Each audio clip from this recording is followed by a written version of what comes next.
Good evening, this is Upeo TV. My name is Isako Kushi. Tonight, 4 developing stories shaping Kenya and the wider region. Rising political polarization at home, a deepening humanitarian crisis in Eastern Congo, escalating cyber attacks targeting government systems, and growing instability across West Africa, driven by coups and shifting foreign influence.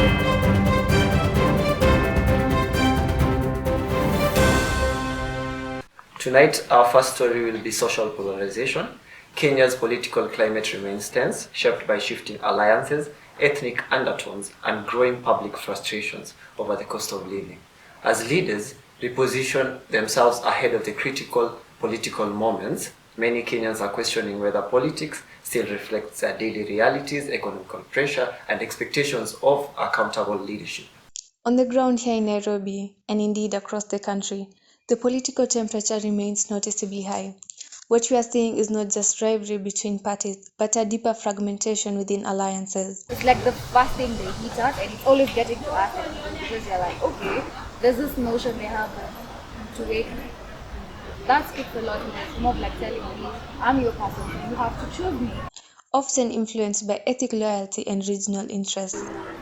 The only thing I can say political climate in Kenya is one for himself. Like, everyone wants to get into office and have power to do what they please and see right. At the same time, Kenyans are increasingly vocal about the rising cost of living, unemployment, and what many call a disconnect between political agendas and their daily struggles. Public trust in institutions is under strain, with key political realignments already underway ahead of the next electoral cycle. The question many are asking is whether the current political climate can still address the pressing economic and social needs of ordinary citizens.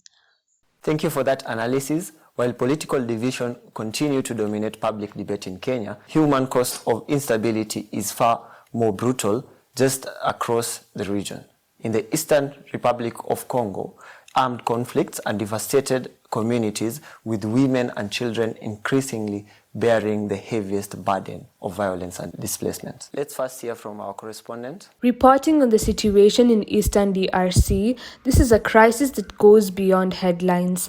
We are looking at towns and villages emptied, families living in overcrowded camps, and a terrifying pattern of gender-based violence used systematically to terrorize communities. There's a guy on the road. Matter of fact, we should be running to our male counterparts when stuff goes wrong. Conflict over land and minerals has drawn in multiple armed groups, and women and children are disproportionately affected. Aid agencies warn that humanitarian access is shrinking just as needs are peaking. The world may hear about peace talks, but here, survival is the daily reality for millions. The call for local organizations is clear. Without lasting political solutions and protection for civilians, the cycle of violence and displacement will only deepen. Now, we are welcoming our analyst. Hello, my name is Chibundu Newsreel, PhD candidate in clinical psychology, based University, Kenya. Mental health and psychosocial support expert, and GBV, gender-based violence expert also too. Yeah. So I cover the region for South Sudan and Sudan in the area of mental health and psychosocial support, providing care support for individuals and communities who are displaced. What do you think about the GBV in Congo? It's that GBV is actually used in that, and basically based on the recent conflicts that has actually been ongoing and the lack of instability in the country, GBV has also been used as a tool and weapon to actually use against people who have lost loved ones, such as women who have lost husbands and uncles who are actually trying to take lands and properties that actually belong to such individuals, and where the government is actually supposed to provide support for such individuals. These individuals are actually limited to such support because of the current situation that is going, the instability and the lack of security personnel to actually provide security for these people to be able to actually go about their life and when these GBV cases actually happen to them, it's more like a norm that is currently in trend where they don't really talk about it because they know that no support or whatever comes to them in that regard. Since the instability with the M23 in recent times, they've actually been an increase in GBV cases that has also been recorded, some which are not spoken about. What do you think is affecting the rise of GBV in Congo? There are two things that really help survivors actually get back into the community. One, it's providing support. The second, it's actually acceptance. Now, where situations like this, where GBV has become a taboo, not just within TRC, it's within the African continent, where an individual who has actually gone through gender-based violence is seen as unclean, or someone who has actually given room for people, or who has actually taken advantage of the opposite sex. Now you see that this become difficult for them to actually get back into society. So there is more of stigmatization that are ongoing, where individuals who have gone through gender-based violence are stigmatized, and in that regard, like coming into communities to actually be within that society, it's always difficult. Now for survivors to be integrated into the community, one, care and support, acceptance, and the care is where communities are actually educated on the role that they can actually play in the life of these survivors, to make sure that them being integrated back into the society, now they won't face any form of stigma. The acceptance now is basically more of providing every form of psychological support for them, and also encouraging them where there is employment that needed to be given, this employment needs to be provided to them. Where there is any menial jobs that needs to be given, that they also should be considered in getting those jobs too. And this makes life easy for them, and they get well integrated within that society and that community of the region where they are. What is your take on humanitarian aid workers being involved in gender-based violence? Aid workers globally are actually seen as the number one messiah, people within the conflict region, we call them, because these are supposed to be custodians of peace, safety, and security. It's more of the last hope people actually hold on to. And when you see aid workers actually perpetrate these acts now, to survivors, it's more like the last resource of hope that we have, it's actually gone. And it actually makes it difficult now, because now within the environment where they are, where these acts are being perpetrated, they are not getting those support, the safety and security that is much needed, which comes with peace. And the international body that is actually supposed to embody safety, security, and peace are actually perpetrating this. Then hope is actually taken away from the survivors, and it becomes difficult for them to actually be able to get back to that way of life within the limited space where they are in. Thank you very much for your time. As civilians suffer in conflict zones, another kind of threat is unfolding quietly and invisibly. Back here at home, Kenya's ambitious digital transformation is facing a serious test as repeated cyber attacks expose weaknesses in government systems and raise urgent questions about data security and public trust. On to our third story, cybersecurity. Kenya's shift toward the digital governance promised faster services and improved access for citizens. But over the past years, that progress has been shaken by sustained cyber attacks targeting government websites, stealing sensitive data, and disturbing essential services, exposing vulnerabilities in the country's digital infrastructure. Let's hear from our correspondent, Antoinette. In the past year alone, Kenya has faced multiple sophisticated cyber attacks targeting government portals, including the e-Citizen platform and several county and national databases. These breaches have exposed personal data of millions and disrupted essential services. Cybersecurity experts point to outdated systems, inadequate investment in digital defense, and sometimes insider vulnerabilities. While the government has announced enhanced measures, public confidence is shaken. Be aware of it that when we receive different messages from SMS or WhatsApp through the other application, we then click the different links that we then know. Many are now asking, if sensitive information isn't safe in state hands, how can digital transformation succeed? The agency isn't just about preventing the next attack, it's about rebuilding trust in Kenya's digital future. The message from these relentless hacks is chillingly clear. Kenya's digital transformation, its great leap forward, has built a house with very weak walls. The defacements were the warning shot. The massive data leaks are the real invasion. This is no longer just about embarrassing the government, it's about just exposing every citizen. Until cybersecurity becomes a non-negotiable national priority, with serious budget, talent, and accountability, these breaches won't be incidents, they will be the status quo.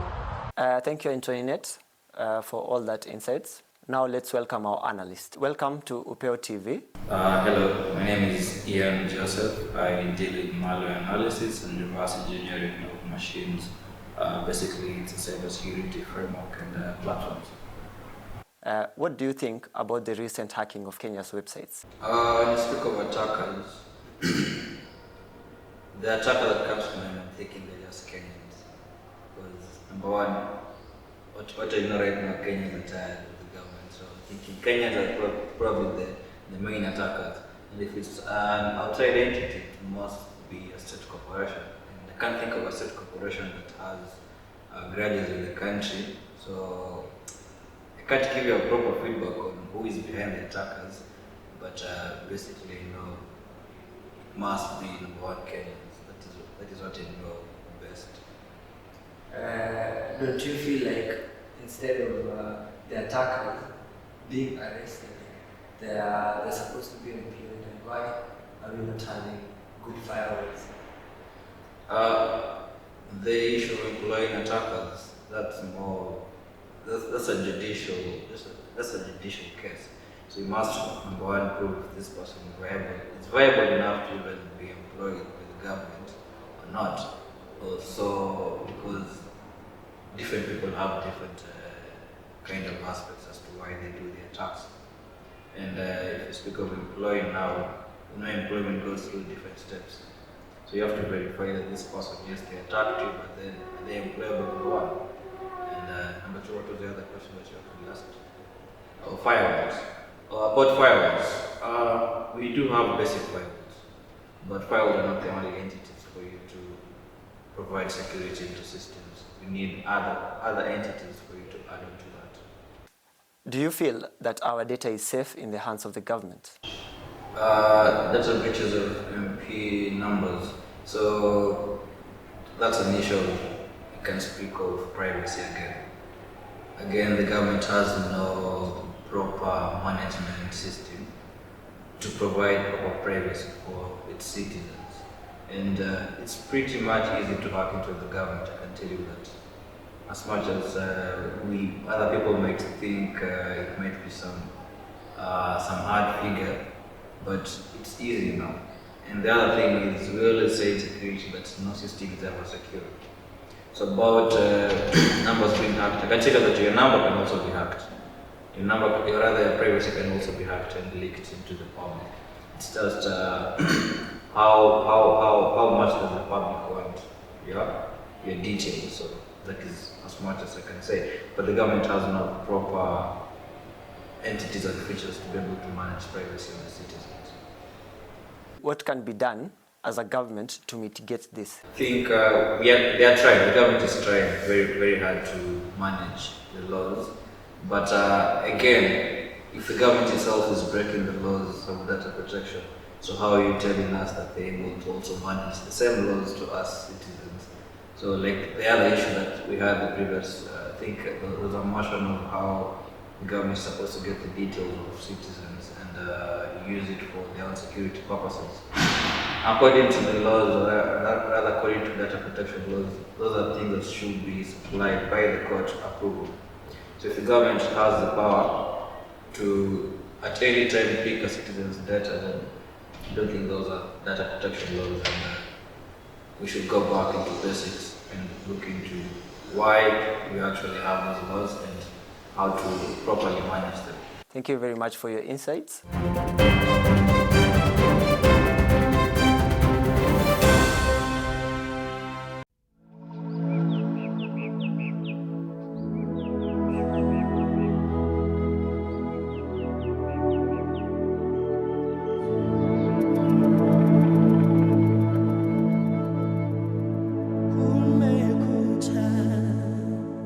Mimea imeota, mwangaza waingia, Kenya yafurahia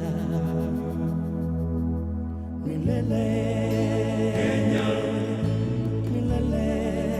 Kenya, milele. Kenya, bega kwa bega, twafanya kazi pamoja kutimiza lengo letu hadi mwisho wa siku milele.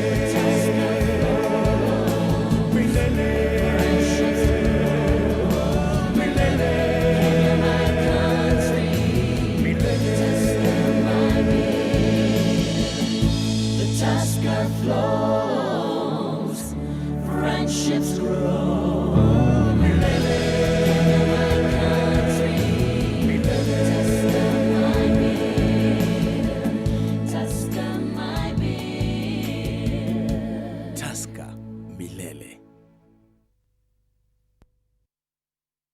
Thank you, viewers, and welcome back. On Story 4, we are talking about the West African coups. Across West Africa, military takeovers in countries such as Mali, Burkina Faso, and Niger have redrawn political powers.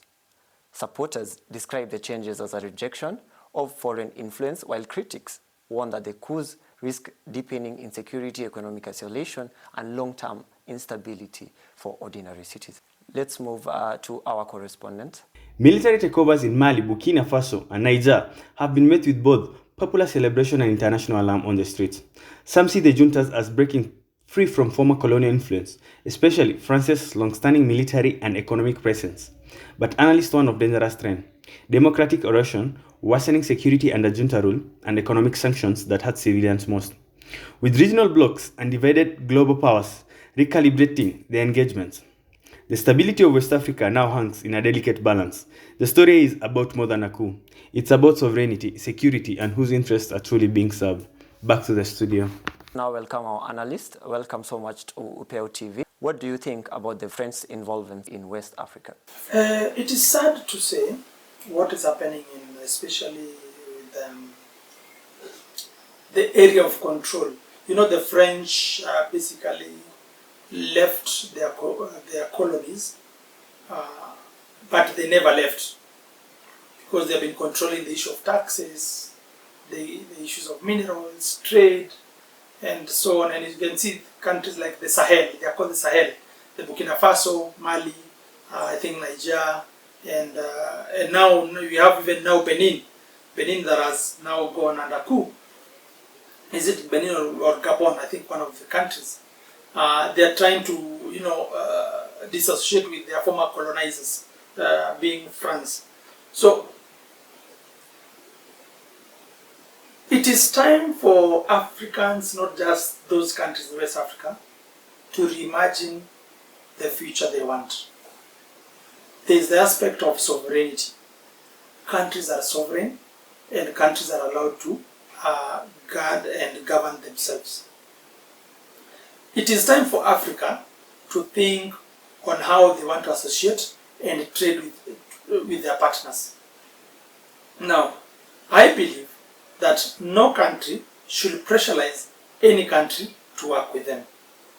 It should be by mutual agreement that this is a trade partner. Now, when there's a mutual agreement, there's also the mutual respect. They are the grounds of engagements. There is the aspect of mutual and codified laws in which parties will be engaging. Now, no country should force themselves on any other country. Therefore, I feel that if Burkina Faso, I believe countries like Mali countries like Senegal, who just got a new president, and you can see. Like, let me talk about the Chinese. The other day, the president of Senegal was running his errands in China. He was the MC, or he was the one who was introducing and entering into trade agreements. The next day, he has been invited by American government to be able to negotiate another trade agreement. Wealth, protection, sovereignty is built on goodwill and countries respecting the borders and the sovereignty of each country. You cannot push someone to enter into a trade agreement with you. You need to understand that also African states are sovereign states, and they have fought for the same, and they govern themselves because they're independent. So we cannot say that the French being in West Africa is wrong, or absence of French is wrong. The only thing is France is an independent country. Therefore, when they're engaging with Burkina Faso, Ghana, Senegal, Niger, or whichever country, it should be based on mutual interest, mutual respect, and understanding that is the human aspect that is there, without necessarily having what we call duress, undue influence, misrepresentation, fraud, and such. Because remember, sovereignty is what makes a country a country. So without sovereignty, there's no country that exists. And I think that is my position on the same. From political polarization in Kenya to humanitarian catastrophe in Congo, cyber warfare at home, and regional upheaval across West Africa, tonight's developing stories share a common thread. When power operates without accountability, it is ordinary people who pay the highest price. Thank you very much for listening to us. I am your host, Isako Kushi.